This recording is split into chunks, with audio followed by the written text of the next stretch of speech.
今日も一日、ご苦労様でした。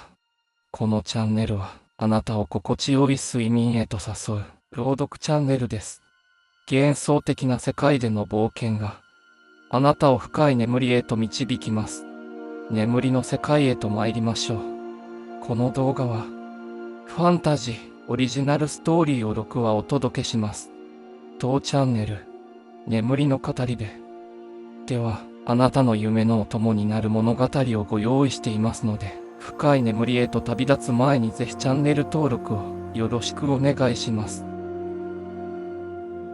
それでは、おやすみなさい。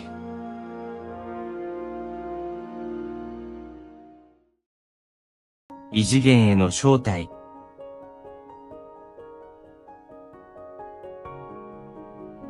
アリスは大学で物理学を専攻しており、異次元についての論文を執筆中であった。彼女の研究は科学的なアプローチと古文書に記された神秘的な理論を融合させるものだった。彼女の興味は特に図書館の奥深くに保管されている一冊の古い文献に対して強く、その文書には異次元の入り口とされる謎めいた図形が記されていた。ある晩、アリスは研究室で遅くまでその図形を解読しようと試みていた。彼女は図形に隠されたパターンと数式を解析し、それが特定の周波数の光を放つことで何らかの効果を発揮することを発見する。興奮と好奇心に駆られ、アリスは実験を決意し、図形にレーザーライトを当てた。その瞬間、文書から強烈な光が放出され、アリスはその光に包まれる。目を閉じた彼女は強い引力によってどこかへ引き寄せられる感覚を覚えた。光が収まり、目を開けた時、アリスはもはや自分の研究室にはいなかった。彼女は見知らぬ異次元の世界に立っており、周囲は色とりどりの空が広がり、未知の生物が生息する幻想的な風景が広がっていた。この驚くべき出来事に戸惑いながらも、アリスの好奇心はさらに燃え上がる。彼女はこの新たな世界を探検し、元の世界への岐路を見つけるための手がかりを求めることにした。アリスが目を覚ますと、彼女は見知らぬ異次元の世界にいた。この場所は、空がピンクと緑色に輝く一方で、空中に浮かぶ水の球体が降り注ぐように存在していた。奇妙な形をした植物が、地面から突如成長し、瞬く間に花を咲かせる。驚きと興奮が混ざり合った感情が、アリスを包み込む。彼女はまず、この世界の住人たちと出会う。彼らは人間とは異なる特徴を持つが、友好的でアリスを歓迎する。住人たちはアリスにこの世界の基本的なルールと異次元間の移動についての知識を教える。彼らからの情報によれば、アリスが来た元の世界に戻るには、特定の条件を満たす必要があることがわかる。アリスはこの新しい環境に適応しつつ、元の世界に戻る手がかりを求めて探索を始める。彼女は住人たちからこの世界の様々な場所を案内され、その過程で多くの不思議な生物や現象に出会う。彼女はそれぞれの出会いから異次元の物理法則や生態系について学び、同時に自分の物理学の知識を応用していく。探索の中でアリスはこの異次元が単なる一つの場所ではなく、無数の次元が交錯する交差点であることを理解する。それぞれの次元には独自の特性があり、それを理解し、利用することが異次元間の移動の鍵であることが示される。アリスはこの情報をもとに自分が再び元の世界へ戻る方法を見つけ出す手がかりを得る。アリスは異次元の世界をさらに探検し、その地の知恵者であるエルディンに出会う。エルディンは年老いたが知識豊かな存在で、異次元間の移動についての深い理解を持っていた。彼はアリスに、古文書に隠された力と、異次元間を移動するための鍵が、彼女自身の中にあることを教える。アリスは、エルディンの隠れ家で、多くの時間を過ごし、異次元の秘密について学ぶ。エルディンからの教えにより、アリスは自分自身の潜在能力を開花させる方法を学び、次元間の移動に必要な技術や知識を習得する。しかし、その力を完全に解放するには、自分自身の内面に潜む恐れや不安に立ち向かい、それを克服する必要があった。エルディンはアリスに試練を与え、その試練を通じて彼女が自己の限界を超えることを促す。試練はこの異次元の危険な地域を探検し、特定のアイテムを回収するものだった。アリスはこの挑戦を受け入れ、未知の領域へと足を踏み入れる。探検の過程でアリスは多くの困難に直面する。奇怪な生物、理解しがたい自然現象、そして彼女自身の内面の葛藤が彼女を試す。しかし、アリスはエルディンから学んだ知識と自分自身の直感を信じて、これらの困難を一つずつ克服していく。アリスの試練は彼女を異次元の最も遠く、危険な地域へと導いた。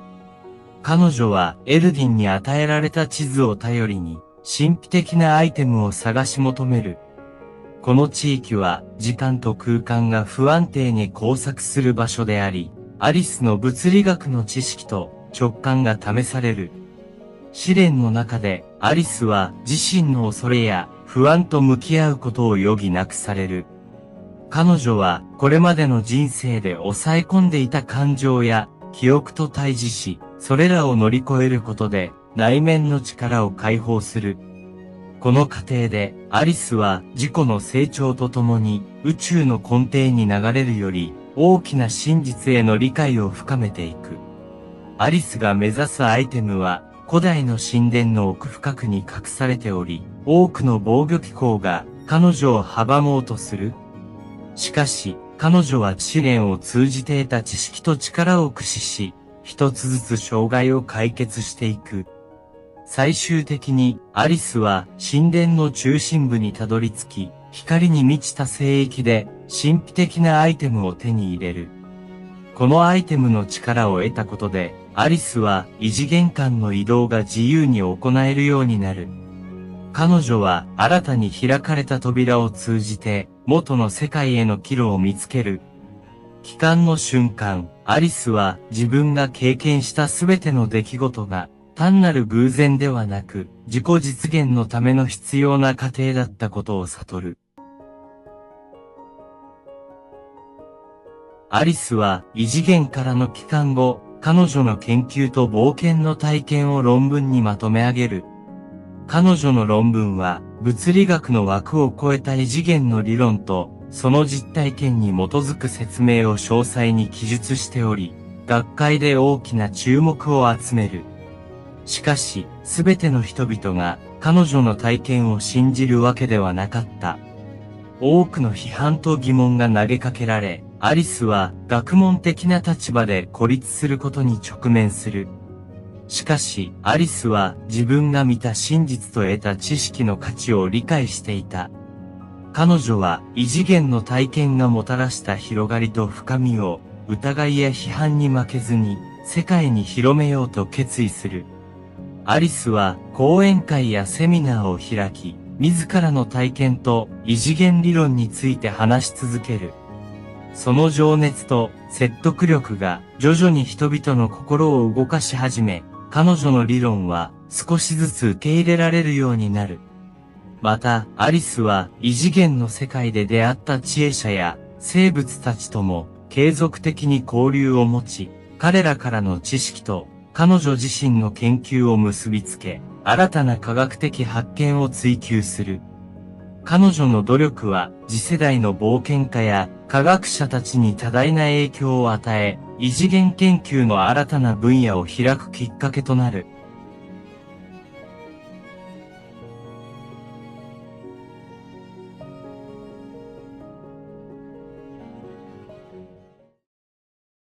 無限の世界への入り口。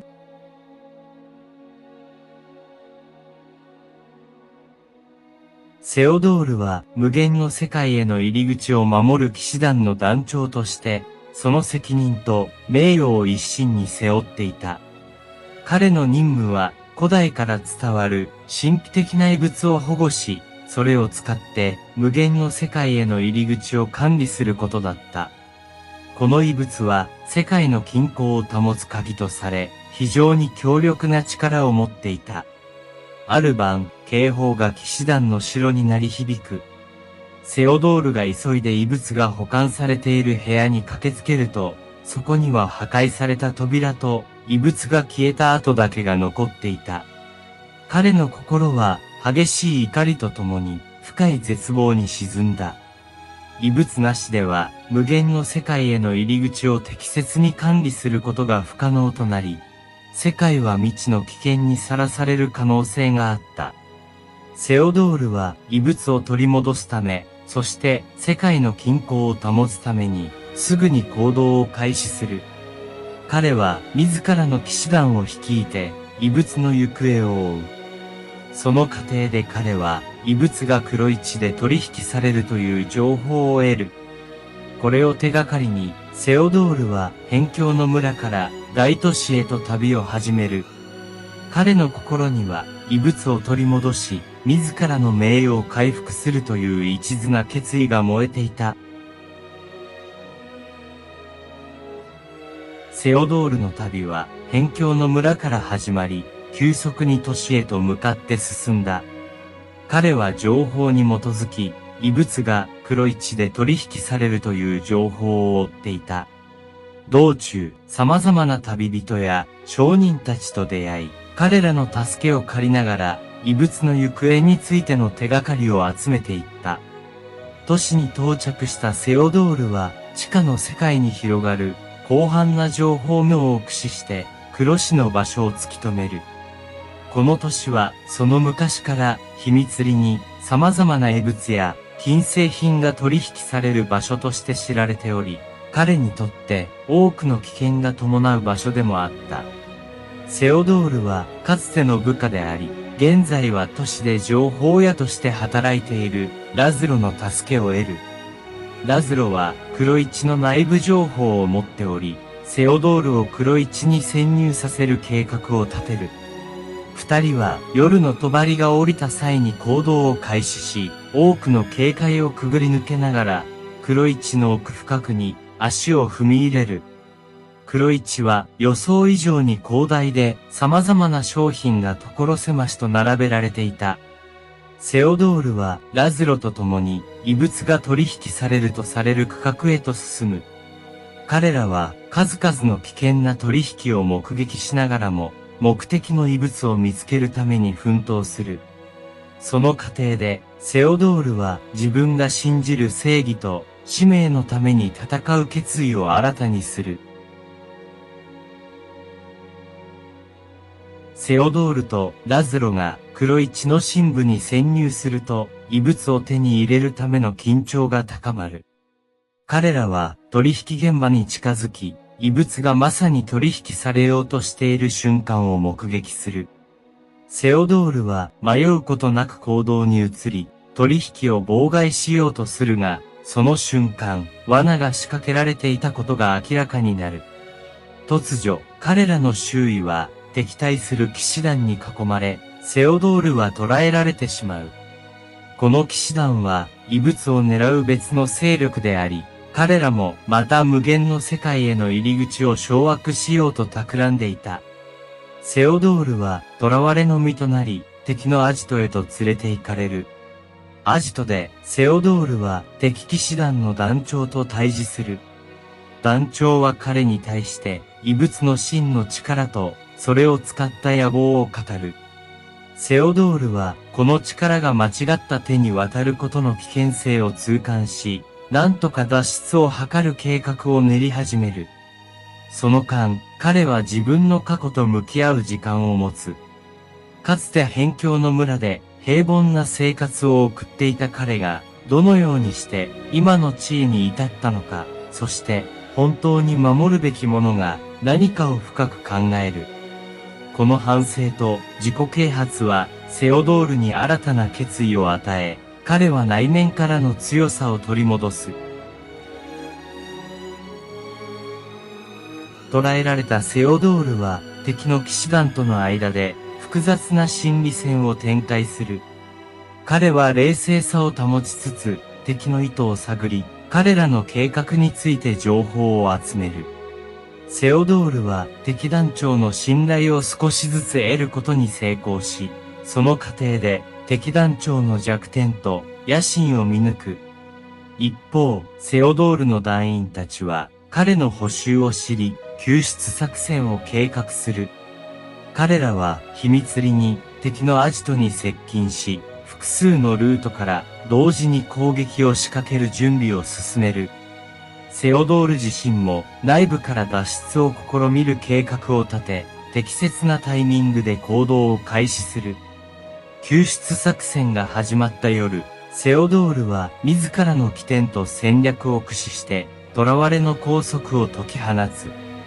同時に団員たちがアジトに突入し、一斉に敵を攻撃する。混乱の中、セオドールは敵団長と直接対峙し、彼に自らの信念と正義の重要性を訴える。戦いの末、セオドールは異物を取り戻し、同時に敵団長の心をも動かす。彼は敵団長を説得し、無限の世界への入り口を安易に開かないように約束させる。セオドールと団員たちは無事にアジトから脱出し、異物を安全な場所に保管する。セオドールは異物を取り戻し、無限の世界への入り口を永遠に封印する決意を固める。彼は騎士団の団長としての責任と使命を改めて感じつつ、異物を使って開かれた扉を安全に閉じる方法を模索する。彼と彼の団員たちは古代の文献と異物自体の力を組み合わせ、入り口の封印を成功させる。封印が完了すると、セオドールは世界各地を旅し、無限の世界への入り口に関する知識と、それを守るための新たな教育プログラムを立ち上げる。彼は次世代の冒険家たちに力の使い方とその責任について教え、彼らが同じ過ちを繰り返さないよう導く。セオドールの努力により、世界は新たな平和と繁栄の時代を迎える。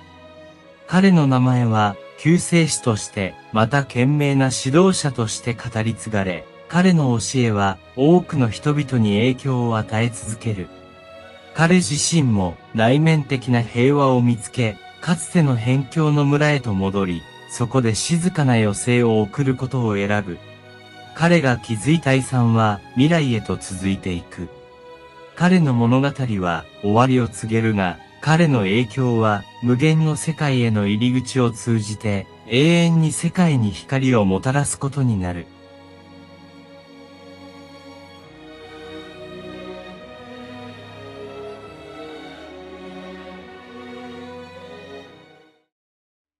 夢見る星の子。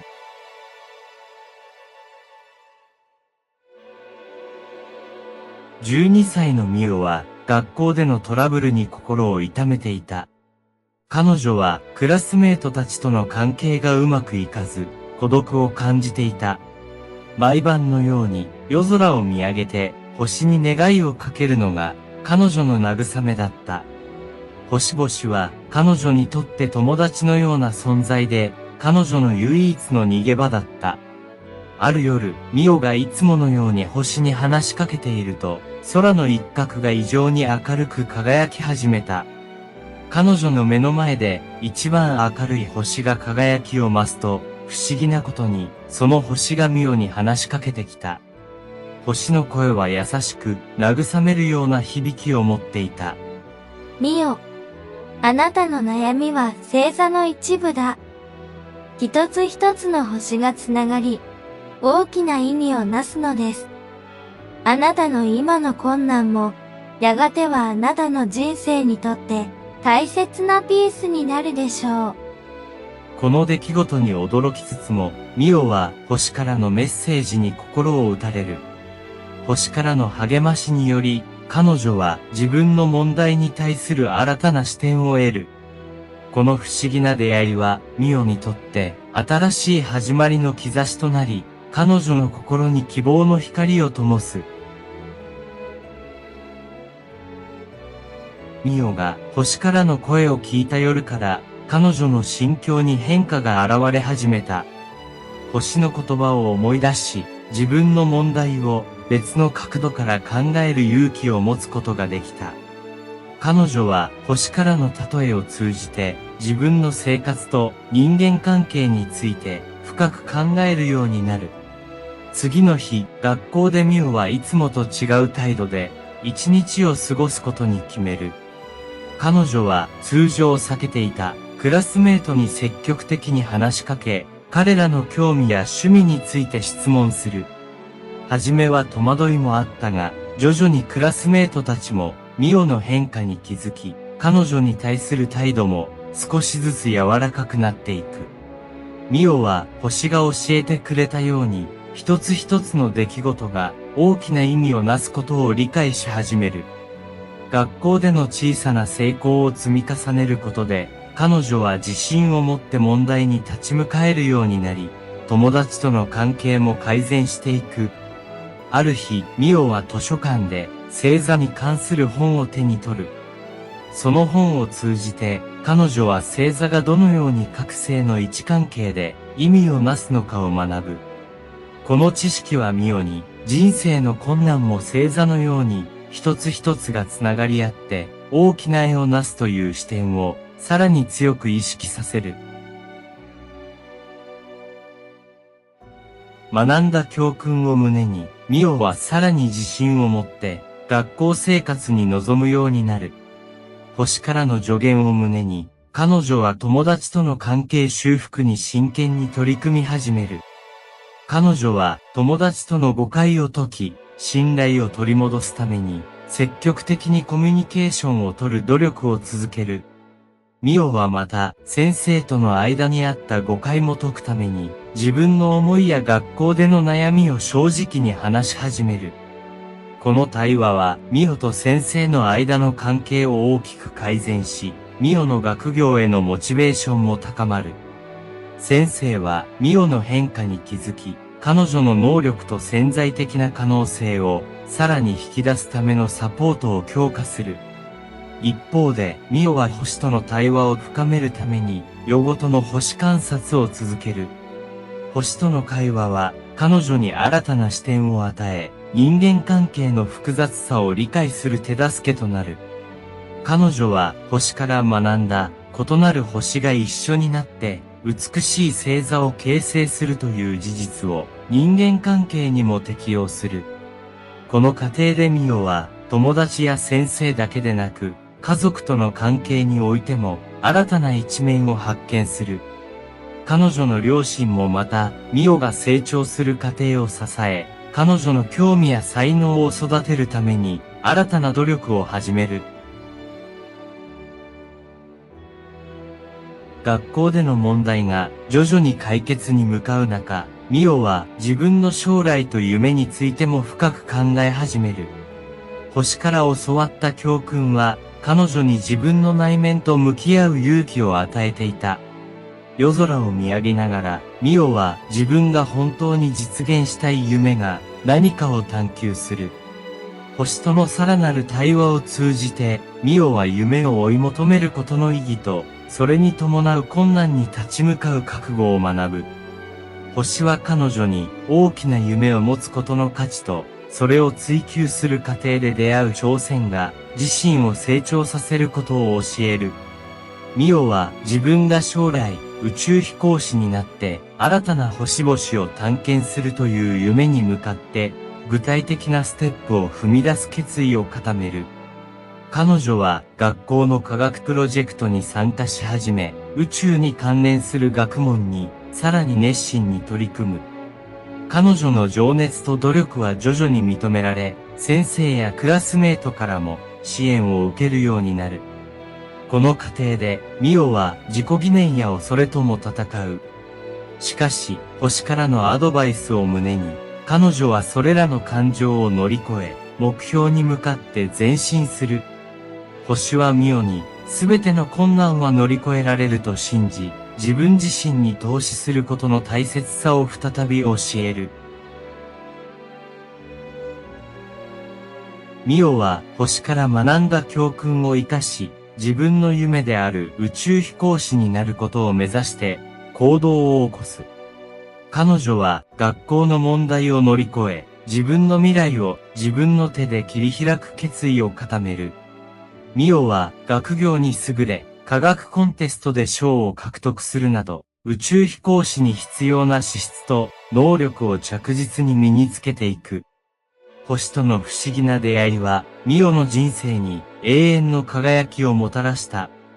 彼女は、その経験を通じて、困難に立ち向かう勇気と、夢に向かって進む力を得た。ミオは、地元のコミュニティや学校で、そのストーリーを共有し、他の子供たちにも、夢を追い求める勇気を与える。彼女の物語は、地元のメディアに取り上げられ、多くの人々がミオの冒険と成功に感動する。ミオは自分の体験を通じて夢を追い続けることの重要性と星の教えの価値を広めるために公の場で話す機会も増えていく。ミオが自らの使命を果たし新たな冒険に向けて前進する。彼女が放つ光はこれからも多くの人々の心に影響を与え続けるでしょう。ミオは星からのメッセージを胸に未来への一歩を踏み出す準備ができている。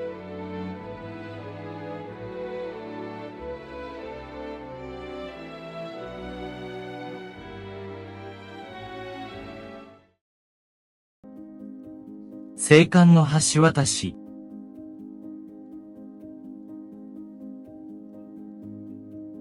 カイは星の森の奥深くに住む忍者と共に静かな生活を送っていた。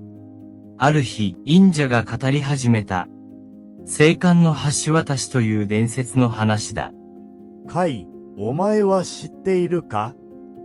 青函の橋渡しという古代の遺跡が、この森の奥に眠っているんだ。カイは目を輝かせた。幼い頃から星や自然に強い興味を持っていた彼にとって、それは心躍る冒険の始まりだった。その橋渡しは、星々の光を結びつける力を持っていると言われている。しかし、長い間、その場所は誰にも見つけられていないんだ。忍者はそう言って深いため息をついた。カイはその話に引き込まれ、冒険心が芽生えた。僕がその橋渡しを見つけます。決意を固めたカイは忍者から旅の準備を整えるためのアドバイスを受け、星の森の奥へと足を踏み入れた。道中、彼は様々な神秘的な生き物たちと出会った。まず、星の光をまとった小さなウサギがカイの前に現れた。そのウサギはカイに向かってぴょんぴょんと跳ね、彼を導くような動きを見せた。君は僕に何か伝えたいの？カイが問いかけると、ウサギは森の奥へと進んでいく。カイはその後を追いかけた。さらに進むと、大きな木の下に住む森の精霊が現れた。君は青函の橋渡しを探しているのだね。精霊は柔らかな声でカイに話しかけた。そうです。僕はその場所を見つけたいんです。精霊は微笑んだ。では、私たちも力を貸そう。だが、その前に試練を受けてもらう。カイは決意を新たにし、精霊から与えられた試練に挑むことになった。それは森の知識を試すものであり、カイは忍者から教わったことを思い出しながら、試練を一つずつ乗り越えていった。試練を終えたカイに、精霊は満足そうにうなずいた。よくやった。これで君は聖観の橋渡しへの道を進むことができる。私たちの祝福を持って旅を続けなさい。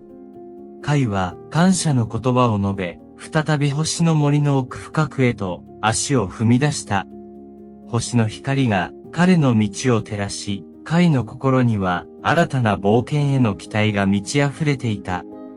聖観の橋渡し、必ず見つけるんだ。カイの決意は揺るがず、彼の旅は始まったばかりだった。カイが星の森の奥へと進む中、星の道案内人である小さな妖精と出会った。彼女の名前はリリーで、薄い光を放つ羽を持っていた。こんにちは、カイ。私はリリー。君が聖観の橋渡しを探していることを知っているよ。カイは驚きつつもリリーに興味を抱いた。どうして僕のことを知っているんだい？リリーは微笑んで答えた。私は森の声を聞くことができるの。聖観の橋渡しを見つけるためには、私の助けが必要だと思ってきたのよ。カイは感謝の意を込めて頭を下げた。ありがとう、リリー。君の助けがあるなら、きっと成功する気がするよ。二人は共に旅を続けることにした。リリーは星の道を知っており、カイにその道を教えながら進んでいった。道中、カイはリリーに彼女の目的について尋ねた。リリー、君にも何か目的があるんだよね。リリーは少し困った顔をしながらも答えた。実はね、私の故郷も星の光を失ってしまったの。聖観の橋渡しの力を使えば、故郷に光を取り戻せるかもしれないと思っているの。カイはその言葉に深く共感し、彼女を励ました。僕たちなら、きっとできるよ。共に頑張ろう。旅は続き、星の森の奥深くへと進むにつれて、道は次第に険しくなっていった。ある日、二人は巨大な木の根が張り巡らされた場所にたどり着いた。ここを越えれば、聖観の橋渡しに近づく道が見つかるはずだ。でも、気をつけて。ここは古代の守護者が住んでいる場所だから。リリーの警告に耳を傾け、カイは慎重に歩を進めた。すると、突然巨大な影が彼らの前に立ちはだかった。それは星の守護者、銀色の狼だった。誰だ？ここは簡単に通れる場所ではない。守護者の声は低く響き渡り、カイは一歩も引かずに答えた。僕はカイ。この森を守るために、聖観の橋渡しを見つけたいんだ。守護者はカイの目をじっと見つめ、やがてうなずいた。よかろう。だが、お前たちには試練を課す。試練を乗り越えれば道を開こう。カイとリリーは互いにうなずき合い、試練に挑むことを決意した。試練は森の知恵と勇気を試すものであり、カイはリリーと共にその試練を乗り越えていった。試練を終えたカイに守護者は満足そうにうなずいた。お前たちには勇気と知恵がある。聖観の橋渡しの道を進むことを許そう。こうして、カイとリリーは守護者からの祝福を受け、さらに星の森の奥へと進んでいった。彼らの絆は深まり、聖観の橋渡しに向けての旅は順調に進んでいた。カイとリリーは守護者からの祝福を受け、星の森のさらに奥深くへと進んだ。道は次第に険しさを増し、古代の遺跡の気配が強まってきた。彼らは隠された古代の通路を探していた。カイ、あそこに見えるのが通路の入り口かもしれない。リリーが指さした先には、木々の間に隠された石造りの門があった。カイは興奮しながら門に近づき、その古い彫刻をじっくりと観察した。この門は確かに古代のものだ。きっと聖観の橋渡しへの道が続いているに違いない。カイとリリーは慎重に門を開け、中に入った。通路の内部は薄暗く、冷たい空気が漂っていた。リリーが小さな光を放ちながら道を照らした。気をつけて。カイ。この先にはまだ何が待っているかわからないわ。二人は慎重に歩を進めた。通路は狭く曲がりくねっていて、その先に何が待ち受けているか全く見当がつかなかった。突然、彼らの前に大きな壁が立ちはだかった。ここはどうやって通ればいいんだろう。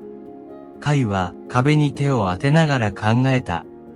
リリーが壁の上にある古代の文字を見つけた。この文字、星の魔法で解読できるかもしれないわ。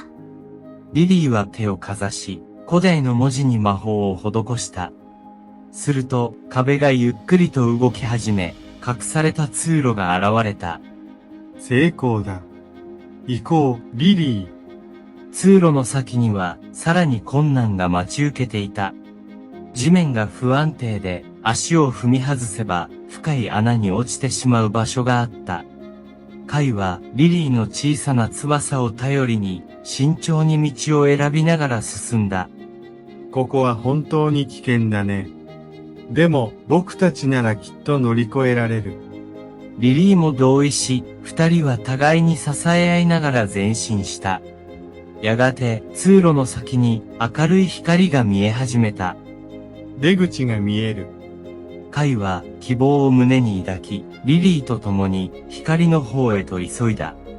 通路を抜けた先には美しい星の光が降り注ぐ広場が広がっていた。ここが古代の遺跡だ。広場の中央には巨大な星の石柱が立っていた。その石柱には聖観の橋渡しに関する古代の象形文字が刻まれていた。これは星の魔法の力を持つ石だ。これを使えば聖観の橋渡しが完成するかもしれない。カイは石柱に手をかざし、リリーの助けを借りて古代の文字を解読し始めた。その瞬間、石柱が輝き始め、周囲の空気が一変した。何かが起こっている。突然、地面が揺れ、巨大な石の扉が現れた。扉の向こうには、聖観の橋渡しへの最後の道が続いていた。カイ、この扉の先が最終目的地よ。行きましょう。カイとリリーは、決意を新たにし、聖観の橋渡しへの道を進んでいった。彼らの旅は、星の光を取り戻すための最後の試練に向けて、いよいよ佳境に入ろうとしていた。カイとリリーは古代の石の扉を開け、その先に続く道へと足を踏み入れた。そこは星の魔法に満ちた神秘的な場所であり、聖観の橋渡しへの最後の試練が待ち受けていた。この道の先に聖観の橋渡しの秘密があるはずだ。カイは決意を胸に進み、リリーも彼に続いた。通路を進む中で次第に光が強まり、目の前には壮大な星の広場が広がった。広場の中心には星の魔法を秘めた巨大な結晶が輝いていた。これが星の魔法の源。カイが結晶に手を伸ばそうとしたその時、突然光が強まり、彼らの前に試練の守護者が現れた。それは星の魔法を司る古代の精霊だった。この結晶を手に入れるためには、星の魔法の試練を乗り越えなければならない。精霊は厳かな声でそう告げ、カイに試練の内容を説明した。試練は3つの段階に分かれており、星の知恵、勇気、そして心の純粋さを試されるものだった。僕はこの試練を乗り越えて、聖冠の橋渡しを完成させるんだ。カイは強い意志を持って試練に挑むことを決意した。まず、星の知恵を試す試練が始まった。精霊はカイに星の知識を問う問題を出し、カイは忍者から学んだことを思い出しながら答えていった。正解だ。次の試練に進むがよい。精霊の言葉に従い、カイは次の試練に進んだ。次は勇気を試す試練であり、カイは暗闇の中で恐ろしい幻影に立ち向かわなければならなかった。しかし、リリーの光がカイを導き、彼は恐怖に打ち勝つことができた。見事だ。最後の試練に進むがよい。最後の試練は、心の純粋さを試すものであった。カイは自分の心を見つめ直し、リリーや忍者、そして森の生き物たちへの感謝の気持ちを胸に抱いた。その純粋な心が精霊に認められることとなった。カイ、お前はすべての試練を乗り越えた。星の魔法の結晶を手にする資格がある。精霊の言葉に導かれ、カイは結晶に手を触れた。結晶はまばゆい光を放ち、カイの中に星の魔法の力が流れ込んできた。これで聖冠の橋渡しを完成させることができる。カイはリリーと共に結晶を持って星の森の中心へと戻った。そこには聖冠の橋渡しの始まりとなる場所があった。カイは結晶をその場所に置き、星の魔法を解放した。星々の光を再び輝きを取り戻せ。カイの声に応え、星の光が一斉に放たれ、聖冠の橋渡しが完成した。星の森は再び光に包まれ、森の生き物たちは喜びに満ちた。やったね。カイ。リリーが微笑みながら、カイに言った。カイは満足そうにうなずき、森の未来に希望を見出した。カイとリリーは星の森の中心で聖冠の橋渡しの完成を喜び合った。星の光が森全体に広がり、かつての輝きを取り戻した森はまるで生き返ったかのようだった。森の生き物たちも次々に集まり、カイとリリーを称賛した。ありがとう、カイ。君のおかげで森に光が戻ったよ。星の森の長老である大きなフクロウが感謝の言葉を述べた。カイは照れくさそうに微笑み、リリーと共にその光景を見守った。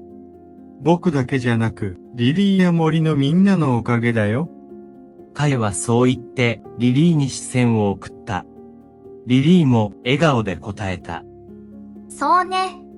みんなで力を合わせたからこそ、成し遂げられたんだわ。その時、星の森の上空に輝く虹がかかり、星の光が一層美しく輝いた。それは聖冠の橋渡しが完成した証であり、森全体への祝福の象徴だった。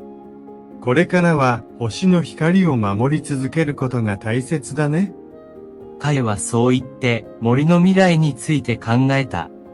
リリーも同意し、彼の手を取りながら言った。そうね。私たちがこの光を守り続ければ、星の森は永遠に輝き続けるわ。その後、カイは忍者の元へと戻り、聖冠の橋渡しの完成を報告した。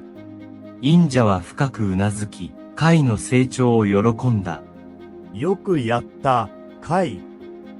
お前の勇気と知恵が星の森を救ったのだ。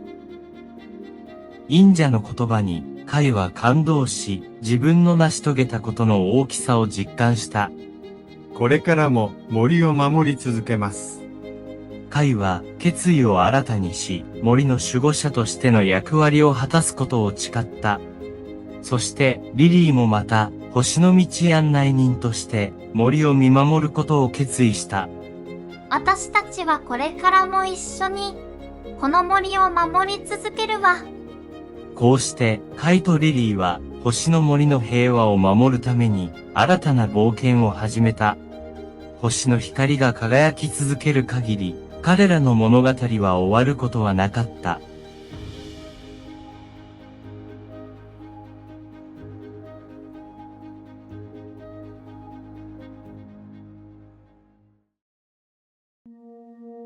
異世界の風に乗って、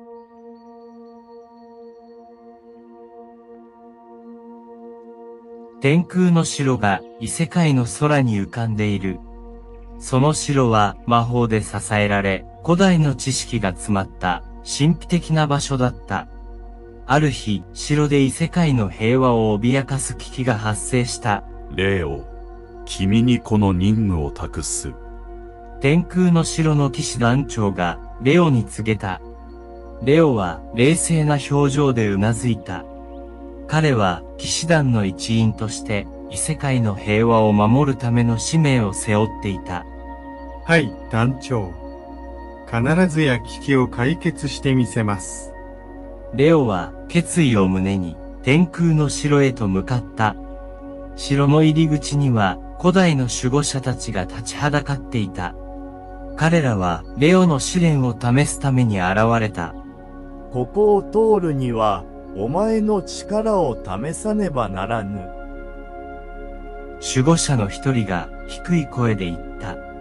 レオは剣を握りしめ、彼らの挑戦に応じた。試練は厳しく、レオの力と知恵を試すものだったが、彼は持ち前の勇気と冷静さで、次々と試練を乗り越えていった。見事だ、レオ。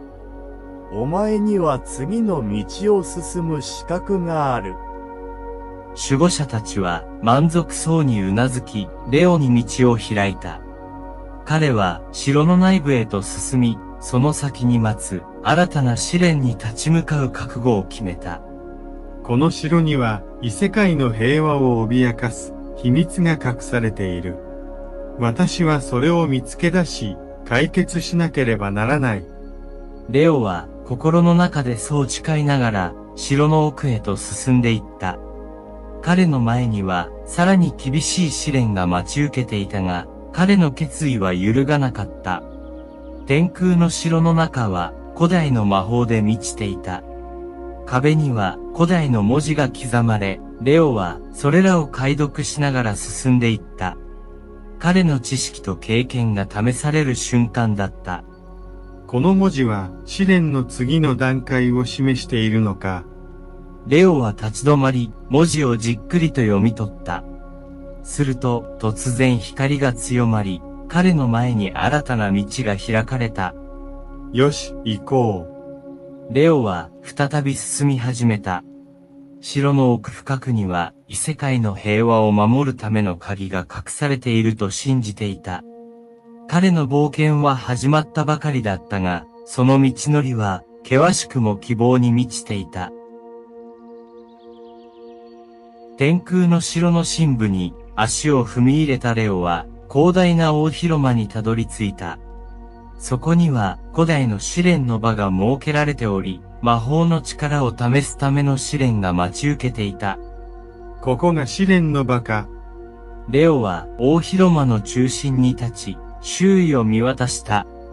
突然、古代の石像が動き始め、その目が輝き出した。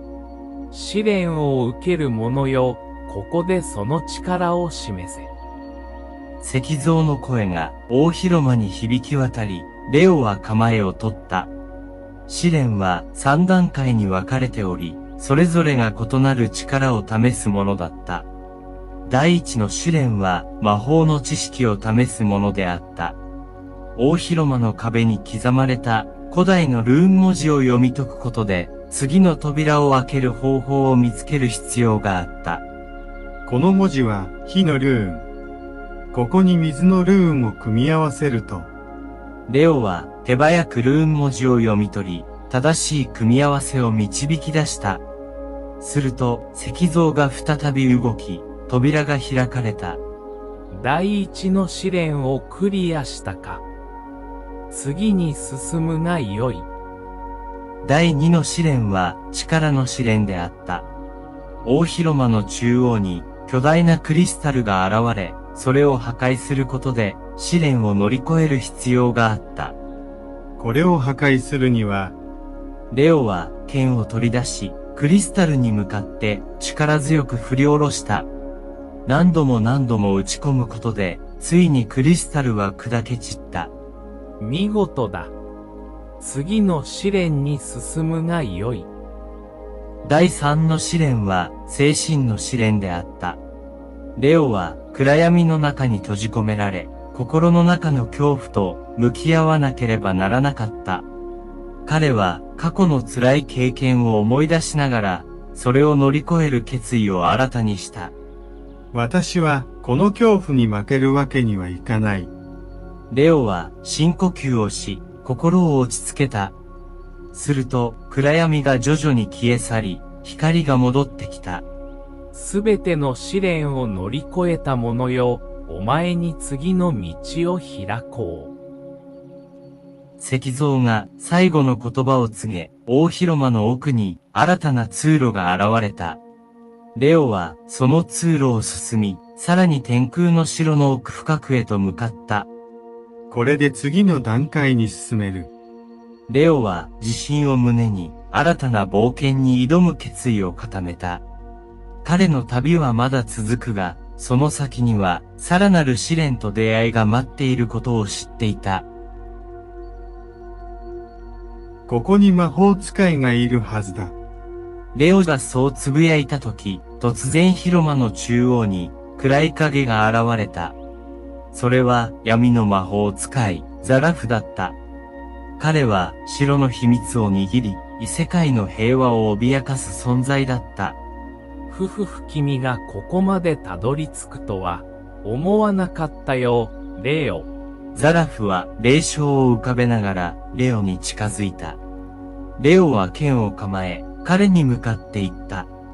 お前の野望をここで終わらせる。異世界の平和を守るために。ザラフは手を振り上げ、闇の魔法を放った。広間全体が暗闇に包まれ、レオはその中で戦いを挑んだ。この闇の力、お前には理解できまい。ザラフは次々と強力な呪文を唱え、レオに襲いかかる。しかし、レオは騎士団としての訓練を活かし、巧みに攻撃を避けながら、反撃を試みた。闇の力に屈するわけにはいかない。レオは強い意志を持ち、光の魔法を解放した。彼の剣から放たれる光が闇を切り裂き、ザラフに迫った。こんなことが。ザラフは驚愕の表情を浮かべながらも闇の力をさらに強化した。しかし、レオの光の魔法が優勢に立ち、ついにザラフの力を打ち破った。終わりだ、ザラフ。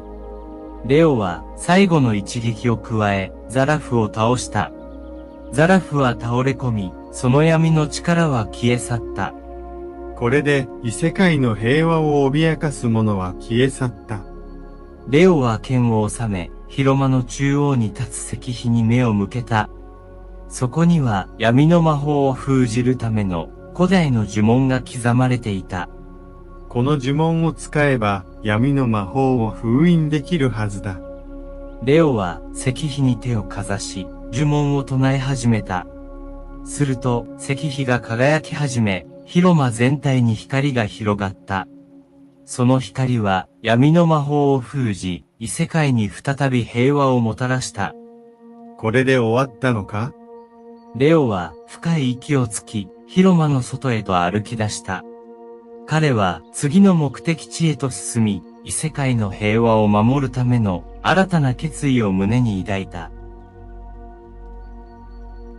この扉の向こうに全ての答えがあるはずだ。レオは扉を押し開けた。中には広大な空間が広がっており、その中心には闇の魔法が封印された巨大な石碑がそびえ立っていた。石碑は不気味な黒い光を放っており、周囲の空気を凍らせるような冷たさが漂っていた。これが闇の魔法か。レオは石碑に近づき、その表面に刻まれた古代の文字を読み取った。封印を解くための呪文と、再び封印するための方法が記されていた。封印を強化するには、この呪文を唱える必要がある。レオは古代の呪文を口にし始めた。その瞬間、石碑が激しく震え、闇の力が暴れ出した。黒い霧がレオに襲いかかるが、彼は剣を握りしめ、光の魔法を放った。闇の力に屈するわけにはいかない。レオの光の魔法が黒い霧を切り裂き、石碑に向かって突き進んだ。彼は呪文を唱え続け、封印を強化するための儀式を続けた。この闇の力を再び封印するんだ。レオの声が響き渡り、石碑がまばゆい光を放ち始めた。闇の力が次第に弱まり、封印が再び強化されていった。やがて黒い光が消え去り、石碑は静かに輝きを取り戻した。これで闇の魔法は封印された。レオは額の汗を拭い、安堵の息をついた。彼は天空の城から異世界に再び平和が訪れることを確信した。やったな、レオ。突然、背後から声が聞こえた。レオが振り返ると、騎士団の仲間たちが彼を迎えに来ていた。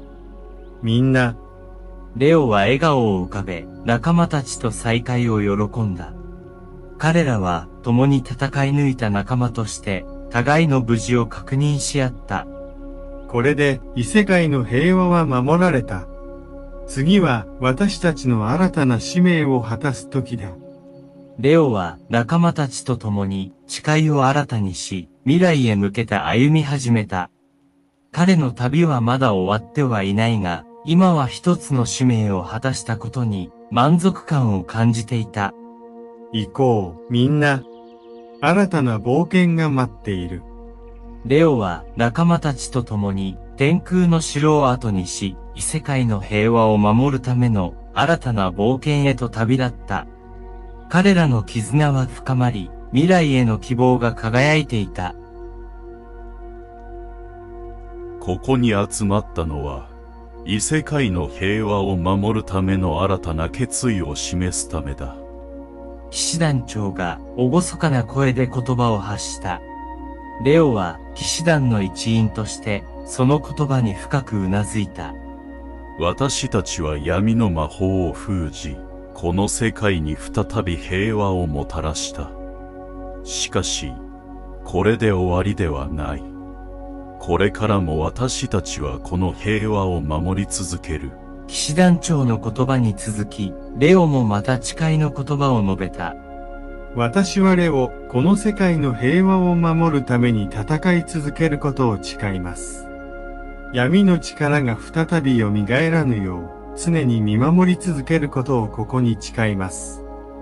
騎士団の仲間たちも、次々に誓いの言葉を述べ、彼らの絆は一層強固なものとなった。誓いの儀式が終わると、神殿の中央にある光の柱が、ひときわ強く輝き始めた。この光は、私たちの誓いの証だ。騎士団長が光の柱を見つめながら言った。レオもその光に目を向け、心に新たな決意を刻んだ。これからも、この光を守り続けるんだ。儀式が終わり、レオたちは城の外へと出た。天空の城から見下ろす異世界は平和と繁栄に満ちていた。空には輝く星々が散りばめられ、彼らの未来を祝福しているかのようだった。この世界は私たちが守っていく。レオは仲間たちと共に誓いを新たにし、未来への旅を続ける決意をした。彼らの冒険はまだ終わらない。新たな挑戦と出会いが待っていることを知っていた。さあ、行こう。新たな冒険が私たちを待っている。レオは仲間たちと共に天空の城を後にし、異世界の平和を守り続けるための新たな旅に出発した。彼らの絆と決意は揺るがないものであり、未来への希望が彼らを導いていた。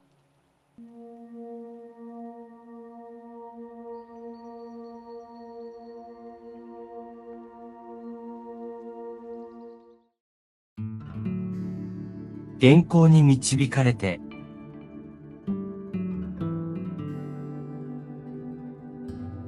これは一体？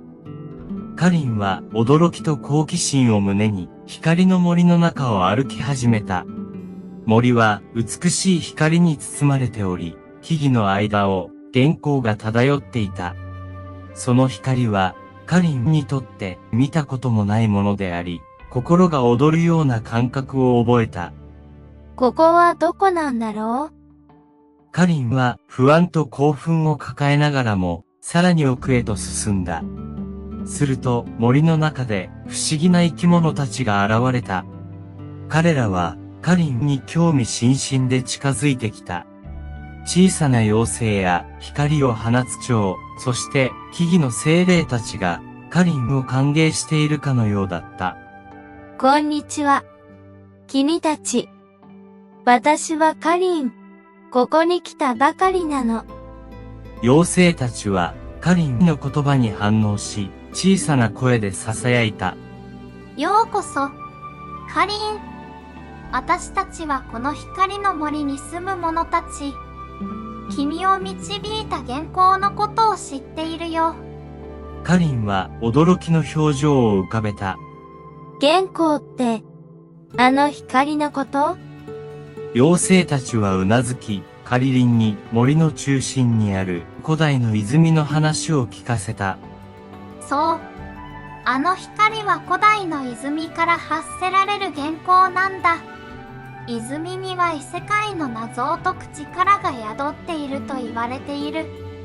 カリンは興味深そうに話を聞き、決意を固めた。その泉を見てみたいわ。原稿の謎を解くために。妖精たちはカリンを導き、森の中心へと向かった。道中、カリンは様々な試練に挑みながら進んだ。森の生き物たちが協力し、彼女の旅を助けてくれた。やがて、カリンは古代の泉にたどり着いた。その泉は美しい光を放ち、まるで星が輝くようだった。カリンは泉に手をかざし、その光に触れた。これが原稿の源。その瞬間、カリンは原稿の力を感じた。彼女の心に異世界の謎と冒険への期待が広がった。この力を使って異世界の謎を解き明かそう。カリンは決意を胸に原稿の導きに従って新たな旅を始めることを決意した。彼女の冒険はこれから始まるのだ。試練を受けます。森を守り、原稿の謎を解くために。守護者の木は大きく枝を広げ、カリンに試練の内容を告げた。試練は3つある。まずは、この森の秘密を見つけること。次に、森の精霊たちとの絆を深めること。そして最後に、森を脅かす闇の力を封じることだ。カリンは深くうなずき、試練に挑むことを決意した。彼女はまず、森の秘密を見つけるために歩き始めた。森の中には、隠された洞窟や古代の遺跡が点在しており、カリンはそれらを探索しながら進んだ。ここに何かがあるはず。カリンが洞窟の中を探していると、古代の石板を見つけた。その石板には、原稿に関する重要な情報が刻まれていた。これが森の秘密。カリンは石板を手に取り、その情報を読み解いた。そこには原稿の力を使って森を守る方法が記されていた。これを使えば試練を乗り越えられる。カリンはその情報を胸に次の試練に挑むことにした。彼女は森の精霊たちとの絆を深めるために精霊たちが住む聖域へと向かった。聖域に着くと、精霊たちがカリンを歓迎してくれた。彼らはカリンに力を貸し、試練を乗り越える手助けをしてくれた。ありがとう。みんな。これで次の試練に進めるわ。カリンは精霊たちとの絆を深め、最後の試練に挑む準備を整えた。彼女は森を脅かす闇の力を封じるために闇の泉へと向かった。この泉が闇の力の源。カリンは泉に立ち向かい、元寇の力を使って闇の力を封じる決意をした。彼女の手から放たれる光が泉を包み込み、闇の力を次第に消し去っていった。これで森は守られた。カリンは深い息をつき、試練を乗り越えたことに感謝した。彼女の冒険はまだ続くが、森の守護者としての役割を果たしたことで、自信と誇りを胸に抱いた。次はどこへ向かうのか、元寇が導いてくれるはず。カリンは再び元寇に導かれ、新たな冒険の旅へと出発した。これを読み解けば、次の手がかりが見つかるかもしれない。カリンは石碑に近づき、文字を読み始めた。しかし、その瞬間、草原の風景が一変し、闇の気配が漂い始めた。これは何が起こっているの？カリンが困惑していると、突然闇の中から黒い影が現れた。それは闇の精霊であり、カリンに試練を課す存在だった。元寇の力を求める者よ、この試練を乗り越えなければならない。闇の精霊は冷たい声で告げた。カリンは剣を握りしめ、闇の精霊に立ち向かう決意をした。どんな試練でも乗り越えてみせる。闇の精霊はカリンに様々な幻影を見せ、彼女の心を試した。恐怖や不安、過去の後悔が次々とカリの前に立ちはだかった。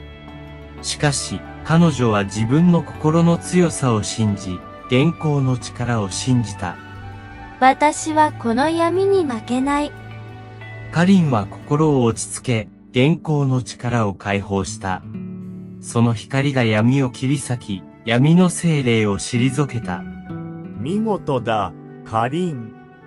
お前の心の強さが証明された。闇の精霊はそう言い残し、消え去った。カリンは再び石碑に向かい、古代の文字を読み解いた。これで次の手がかりが見つかる。石碑には元寇の源にたどり着くための道が示されていた。カリンはその道を進み、新たな冒険に挑む決意を固めた。次は星の塔へ向かうのか。カリンは石碑の示す方向へと進み始めた。道中で出会う生き物たちや精霊たちが彼女を助けてくれた。彼らとの絆はますます深まり、カリの心には希望が満ちていた。やがて、カリンは星の塔にたどり着いた。塔は高くそびえ立ち、星々の光を受けて輝いていた。塔の頂上には、元寇の源が隠されていると言われていた。この塔の頂上に元寇の源があるんだ。カリンは塔の階段を登り始めた。階段は無数に続いており、その道のりは決して楽ではなかった。しかし、カリンの心には強い意志があった。私は必ず、この塔の頂上にたどり着く。カリンは一歩一歩階段を登り続けた。途中で様々な試練に直面しながらも、彼女は諦めずに進んでいった。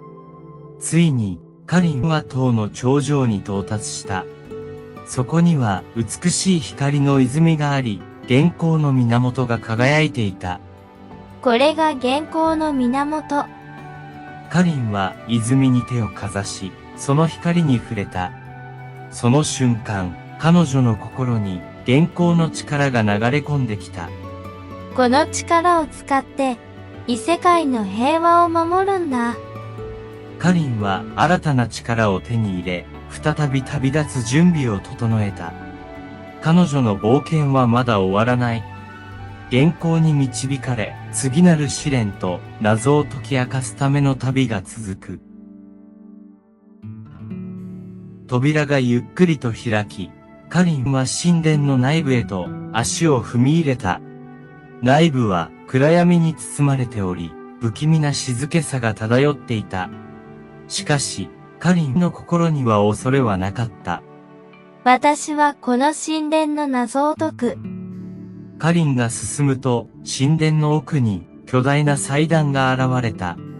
その祭壇の上には闇の魔法を封じるための古代の書物が置かれていた。これが闇の力を封じる方法。カリンは書物を手に取り、古代の呪文を読み始めた。しかし、その瞬間、闇の魔法が解き放たれ、神殿全体が揺れ動いた。何が起こっているの？カリンが驚いていると、闇の力が形をなし、巨大な影が現れた。それは闇の守護者であり、神殿の秘密を守るために立ちはだかる存在だった。元寇の力を持つ者よ、ここでその力を試される時が来た。闇の守護者は冷たい声でそう告げ、カリンに挑んできた。カリンは剣を握りしめ、元寇の力を解放した。私はこの闇に負けない。カリンの剣が輝き、闇の守護者に向かって放たれた。闇の力と光の力が激しくぶつかり合い、神殿全体が光と闇の戦いに包まれた。この戦いで、異世界の未来が決まるんだ。カリンは全力で戦い、闇の守護者を打ち倒すために力を尽くした。彼女の心には異世界の平和を守るという強い意志があった。私は絶対に負けない。最後の一撃を放ち、カリンの光の力が闇の守護者を貫いた。闇の力が消え去り、神殿には再び静けさが戻った。これで終わったのか。カリンは深い息をつき、祭壇の上に戻った。彼女は再び古代の書物を手に取り、闇の力を封じる呪文を唱えた。この力で世界を守るんだ。カリンの声が神殿に響き渡り、闇の力が完全に封じられた。彼女の心には達成感と新たな決意が満ちていた。これで異世界は守られた。カリンは神殿を後にし、再び旅立つ準備を整えた。彼女の冒険はまだ終わってはいない。元寇に導かれ、新たな試練と謎を解き明かすための旅が続いていく。次はどこへ向かうのか、元寇が教えてくれるはず。カリンは再び元寇の導きに従い、新たな冒険の旅へと出発した。彼女の心には希望と勇気が満ちていた。カリンは光の森での試練を乗り越え、神殿の闇の力を封じた後、再び元寇の導きに従って旅を続けていた。彼女の心には異世界の平和を守るという使命が強く刻まれていた。ある日、カリンは光の森の果てにある神秘的な湖にたどり着いた。その湖は夜になると無数の星が映り込み、まるで宇宙そのもののように美しく輝いていた。湖の中央には元寇の力を最も強く感じる場所があった。ここが最後の場所なのかもしれない。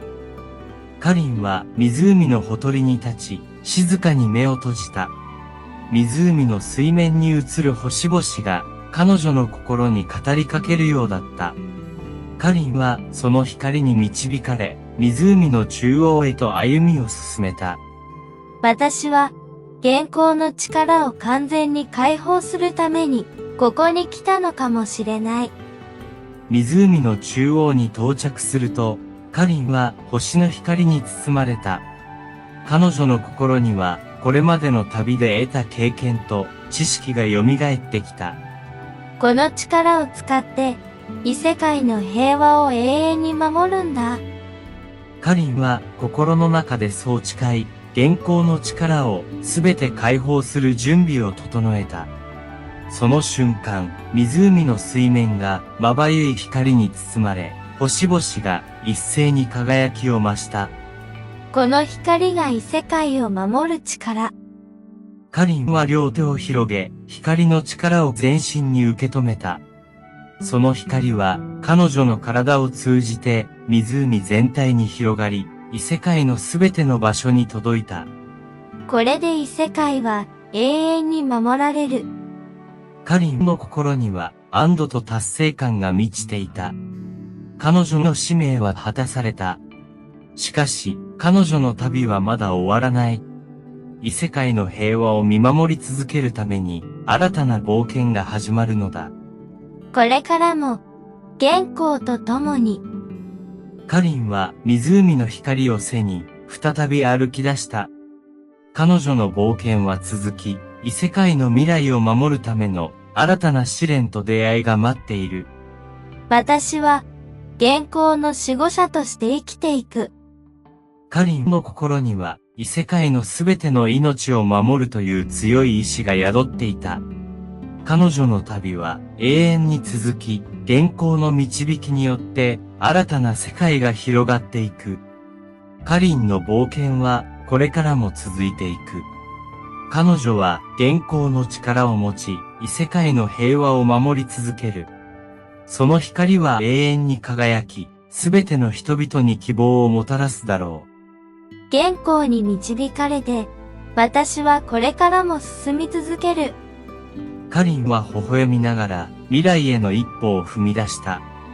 彼女の冒険は新たな光とともに永遠に続いていく。